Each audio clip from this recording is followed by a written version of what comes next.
questions, so feel free to go ahead to ask them any questions that you might have about this research that we had, or how Globe Telecom as a brand delights its consumers. Okay, we have one question here. Mr. Ryan, did you factor in the internet speed when you ask your customers if they are satisfied or not with the brands regarding their digital experience? So the 14 things that were taken into most consideration, it was deemed by the AMR research and customer focus group. So our research was based on those 14 attributes in terms of what denotes a good digital experience. Yes, as one of the factors in the Philippines, we know internet speed does come in as being a factor in it. How much a factor is it? It wasn't rated, surprisingly, maybe for some, it wasn't rated as in the top 3 of the attributes most important to consumers. How about ASEAN in general? Again, in ASEAN, the 3 most important ones for the Philippines was safe and secure. It provides availability anytime. And the third one is it meets my needs. So it creates a link between the brand and the person, and it's easy to use. Those were the same 3 that we found through the most of ASEAN region. The only difference being the third one was around connectivity. So the rest of ASEAN rated connectivity and simplicity slightly higher. Pleasure. Okay, the next question to the gentleman in grey. Yeah. Just need to ask, based on the study that you did, are your users using mobile internet or fixed line internet? Because it really matters, because the issue here in the Philippines, the slow internet issue, the 3.5 Mbps speed is actually fixed line. Akamai, which is basically the source, does not include mobile internet. So, most of your respondents are using mobile internet or fixed line internet? Good question. They were using both. What we found is, and that was actually went to one of the most important attributes, is that it is available anytime, anywhere, on any device. That was the second most important attribute to the respondents. But in answer to your question, both. Do we have a next question? Okay, we have another question at the back. The gentleman in Mr. Koji, what kind of digital interactions were aggregated for the report? Is it simple website interactions, Facebook, Twitter? Could you expand on that? Sure. It's an overall interaction in the digital experience. So everything from the first engagement through to transaction, through to delivery, through to after-sales support. So it was a full spectrum of interaction, not per se on any specific media like Twitter or Facebook per se. Those were mainly, and to the point made earlier, those were mainly generated around the 14 attributes that were deemed the most important. So it was a full spectrum of interaction. Sir. Yes. Good morning, Ms. Vice. Yeah, I read the report. Sorry, we were late. I read in the report that on behalf of Filipinos or consumers in the Philippines, we're delighted with the digital experience. To what reason would you put that? Is it because of the brands that they were patronizing, or because they were not really very good in reforming the experience in the digital life? Is it the consumer or the brands they were patronizing? So let me give you some context. I think you may have joined slightly late, so let me give you some context. For the Philippines, it's the same research we rolled out and the same undertaking we took throughout APJ.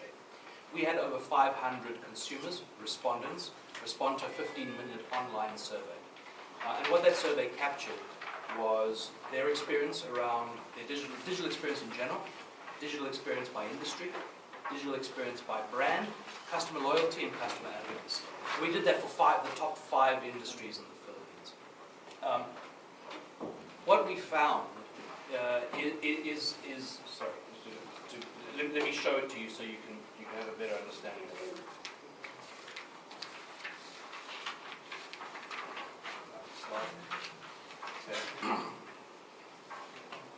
So what we found is that actually the digital experience score in the Philippines is extremely high. 33% by taking the unsatisfied respondents and subtracting those from the delighted respondents, we arrived at 33%, which is 6% higher than the ASEAN market in general, which was only 27%, and extremely high for APJ as a whole. Now, we don't want to go into country-to-country comparisons, and the reason for that, Meredith and I were talking about earlier, is this is based on the consumer's expectations at the time of taking the survey. What we actually found out, interestingly enough, is that as countries mature along the digital transformation journey, the DX scores for those countries actually reduced. Because consumers' expectations increased to such a degree that brands were having a difficult time keeping up. So to answer your question, the Philippines DX score is actually significantly high. We found it extremely positive. And obviously, that positivity has a real business impact in and around customer loyalty and customer advocacy. Mr. Bennett, would you like to share your perspective from a brand angle? That's right, and I mean, I want to echo the sentiments of Ryan. It is really an evolving customer base that we have right now, right? So I showed you earlier that the number of people who use mobile data just 12 quarters ago was remarkably different. And along with this comes the experience of Facebook evolving to have videos, the experience of Facebook linking to several other different apps. And now what you could see is that the expectation level of the customer today is much, much different from what it was before, right? So we just need to keep that in mind. And companies such as us, companies need to not only understand what the customers want today, we also need to understand what the customers will want in the future as well, in the coming weeks, coming years, right? Because in the end, the digital life is invariably, it's rapidly expanding and it's rapidly evolving.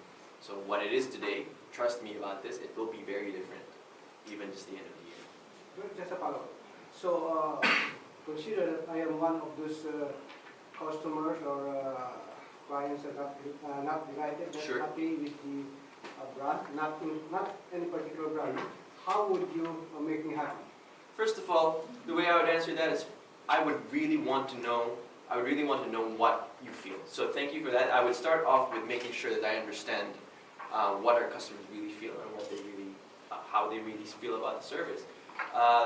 The truth is, knowing this is half the battle. Once you understand what the customers are really, as first of all, individually and collectively, what the issues are, then you as a company could double down on the solutioning, on making sure that, first of all, if it's something that's a quick fix, you definitely fix it quick. But otherwise, if it's something that takes a bit longer, then you need to start now on making sure that you lay the groundwork and make sure that this, in a large scale, is corrected and achieved. I just want to add to that maybe. So this research is obviously extremely detailed and extremely in-depth. The media launch that we're having today is just the first step in the provision of this information to the market and to our customers and brands. The next step, obviously, we will go into more detail around the industries. That's not the content for today media launch, but that will be going forward. We're still analyzing the results. In parallel to that, what we're doing is we're taking the time for each of the brands that we're responding to, is meeting directly with those brands and providing them with a detailed report on what that DX score for them actually means. Thank you so much. We have a next question here. I happened to glance at some notes from your presentation. Are you trying to address issues with this digital experience survey? Because as one of the notes presented here, there's a question on privacy disclosure coming from the was that the surveyed sector? So maybe I can answer that in a few ways. First and foremost, in terms of privacy and information, what the research showed is that brands that delight their customers, brands that scored highly on the digital scoring, were more likely to have those consumers provide those brands with private, and not confidential, but private and personal information. Things like health records, things like banking institutions, web browsing history, those sorts. So the research showed that by providing a delightful digital experience, brands are able to collect more data from their consumers to feed back into that digital experience, make it more personalized, more relevant to the individual consumers, thereby improving the digital experience as a whole. to follow that on, you asked about, are we trying to resolve issues?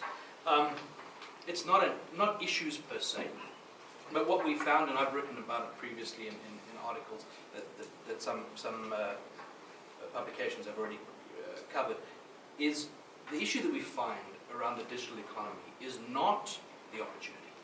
The opportunity is there. Bennett has said it himself, and the digital economy in the Philippines is exploding. It's not opportunity. It's the understanding by brands and markets of how to monetize the digital economy, how to actually commercialize the data that comes from that, and use that as a revenue source to improve customer satisfaction, to improve the interactions with the customers. So if any, I wouldn't call it an issue, but if there was a reason for the research, it's a way to show brands that whether their digital transformation journey is actually delivering for their customers the way they intend. So, how is it going to lead to will this be a monopoly of the software developers for the maximization of the opportunity that there is in the market as to the data convergence coming from the both market and supply and demand? I'm glad you asked the question. So, as most of you know, SAP's vision is to help the world run better and improve the lives of everybody. That's our core fundamental belief as a company. When we talk about the digital economy and SAP's role within that digital economy, we're one of the biggest technology companies in the world. We believe we have a right and an obligation to help brands, to help our customers be better prepared for the digital economy, be more competitive in that digital economy. So, yes, it is the reason that we developed the Digital Business Framework, which I alluded to and presented in my slides. It's the reason that SAP has developed that cohesive, all-encompassing, holistic view on how companies can progress through the digital transformation journey, from suppliers to customers to assets to the workforce. And in the selection of the brands that have been selected in the survey, what was the criteria? So the criteria was that we wanted to get a holistic view of the market. So it was the top 5 industries in the Philippines that we targeted. So consumer retail, media and entertainment, telecommunications, obviously, utilities, thank you, and obviously banking. So the criteria was that the brands fell into one of those 5 industry categories. Actually, we had one more industry than the rest of ASEAN. The rest of ASEAN only carried 4. We carried media and entertainment as well. So the requirement was that brands fell into that, and we wanted to give a holistic scope, as much of a demographic or holistic demographic as possible. On the respondent side, we worked extremely closely with AMR Research, who was our research partner in this, and a local company called Taluna, who helped us identify respondents as well as the brands to do the survey. One last question. You'd said that 33% of the 102 million digitized customers, that's about 28 million, they have that digital experience. Is that correct? Sorry, just help me. Based on your notes, about 33% of the 102 million that Are we talking about the digital consumers? The note that I referenced there was 35% of Filipino digital consumers carry a smartphone today. That was the 35% reference I made. Was that the one you were referring to? So you're saying we have 102 smart owners? No, I'm saying 35% of the digital consumer population. So the digital consumer population is not all 100, 102, 108 million Filipinos, obviously. I think the age group is 16 and above and have digital interactions with at least one brand in the last 12 months. That's generally the categorization of what a digital consumer is. Of those digital consumers, 35% of them carry smart brands, was what our research showed. Would you be willing again to repeat what are the 3 top attributes that you found out to be Sure. the digital experience that you Absolutely. are delighted with? Sure. So just to take a step back, I'm not sure if you joined maybe slightly late, but take a step back in terms of how we developed the digital attributes. So the digital attributes were 14 attributes that our research company worked extensively with customer focus groups, customers, partners, and industry experts to arrive at the 14 most important digital attributes that make up a successful digital experience. There was 14. Those were split equally between functional attributes and emotive attributes, how a brand makes you feel. In the Philippines then, all the respondents were asked to rank, of those 14, the most important to them for a successful digital experience.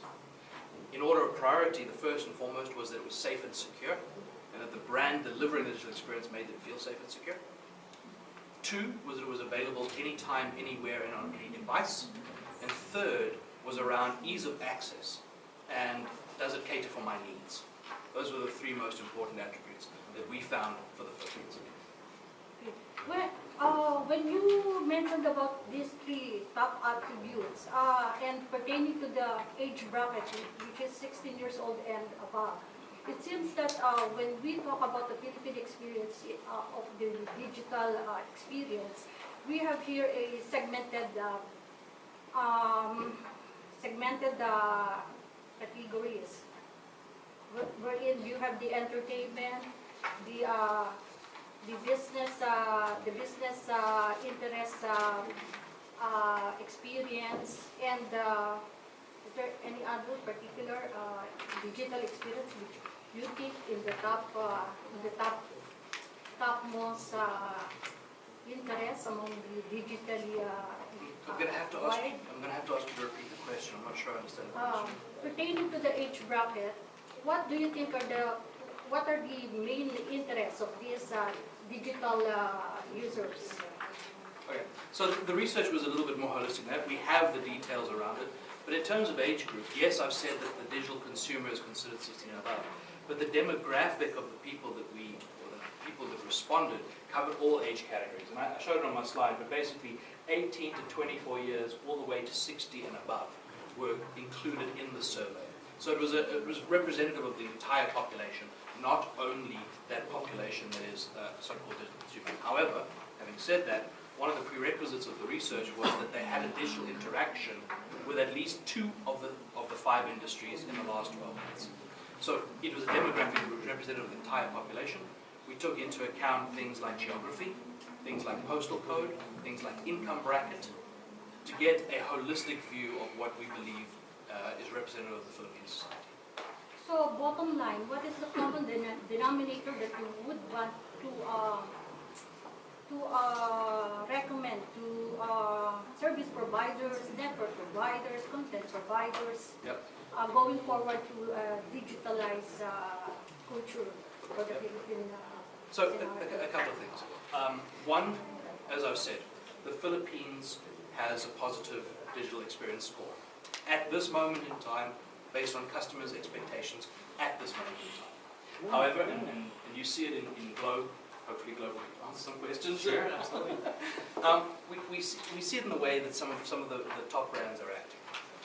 When you're at the top of your game, you don't sit around, you don't sit on your laurels. You always innovate, you always invest in technology, you always take that one step further so that you stay ahead of the curve. The reality is that if you look at the other countries throughout APJ, and we're not doing a country-by-country comparison, but if you look at the rest of the countries in APJ, some of those whose consumers maybe have a higher expectation of what the digital experience should be, scored lower in their digital experience index. So the key message for me here is as follows. 1, yes, the Philippines has a positive DX score. 2, brands need to use this now as an opportunity to innovate ahead of the curve so that we stay ahead of the curve, so that we continue having a positive DX score in the future and don't slip into the way other countries have gone, where the customer experience and requirements of the customer have increased, but the supply of the experience has not kept pace. So for me, the key finding is brands need to continuously innovate. They need to continuously put the customer at the heart of everything they do. They need to understand that customer experience and digital customer experience has a direct impact on their bottom line and their business success in terms of customer advocacy,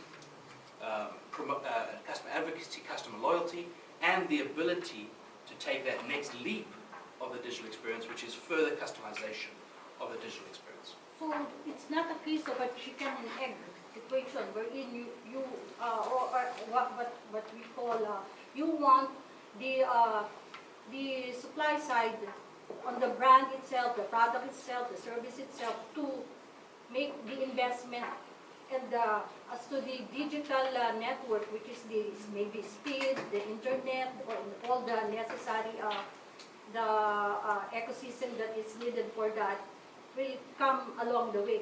Or is it maybe for a particular brand, a particular industry, you have to invest on this digital transformation, and the necessary infrastructure will come along the way. Will it be going to be on that synchronized direction? Sure. I think what's not in question and what is Because not as I understand, like for instance, in the banking industry, they can take care of themselves. They can take care of themselves. In terms of privacy, security, and I don't know if, maybe from my own personal experience, when I go to my bank, sometimes the internet is down, and even the front teller cannot deliver on the services such as downloading the information. So even, I don't know how this will come into this picture. Being a survey itself, it's not a generalization, but it's a reality. So would you say that there should be first the infrastructure guarantee that whatever the investment the industry, maybe a small scale, a medium scale, or a large scale industry can take the opportunity of the market at its maximize offer? I think there are probably quite a few questions and statements in there. I probably won't get to them all, I won't remember them all. But to cover the main question, we probably need to ask if anyone else has questions as well. But in answer to your question, it's not really a chicken and egg situation, and in my view. And the reason for that is there is no question around the digital economy. There is no question around the opportunity that the digital economy provides. We see, and please, I really appreciate Customer's view on this as well. But in our view, there isn't question as to what the digital economy can provide in terms of opportunity. The challenge, which I alluded to in my presentation, well, the challenge is getting brands to understand how to monetize them, how to commercialize them. If we look at what Globe have done with the blurring lines of industry around healthcare, around financial services, around content provision, right? We look at how Globe have completely blurred the lines of their traditional industry, which is telecommunications. And they've done that, in my view, for the simple reason is that they see that the digital economy, one, will blur those lines and provide exponential opportunity if they are able to provide those kind of services across the traditional layers of the industry. So for me, it's not a chicken and egg situation. For me, it's a case of if brands are not now investing ahead of the curve, if brands are not recognizing that the opportunity exists and finding ways that they can monetize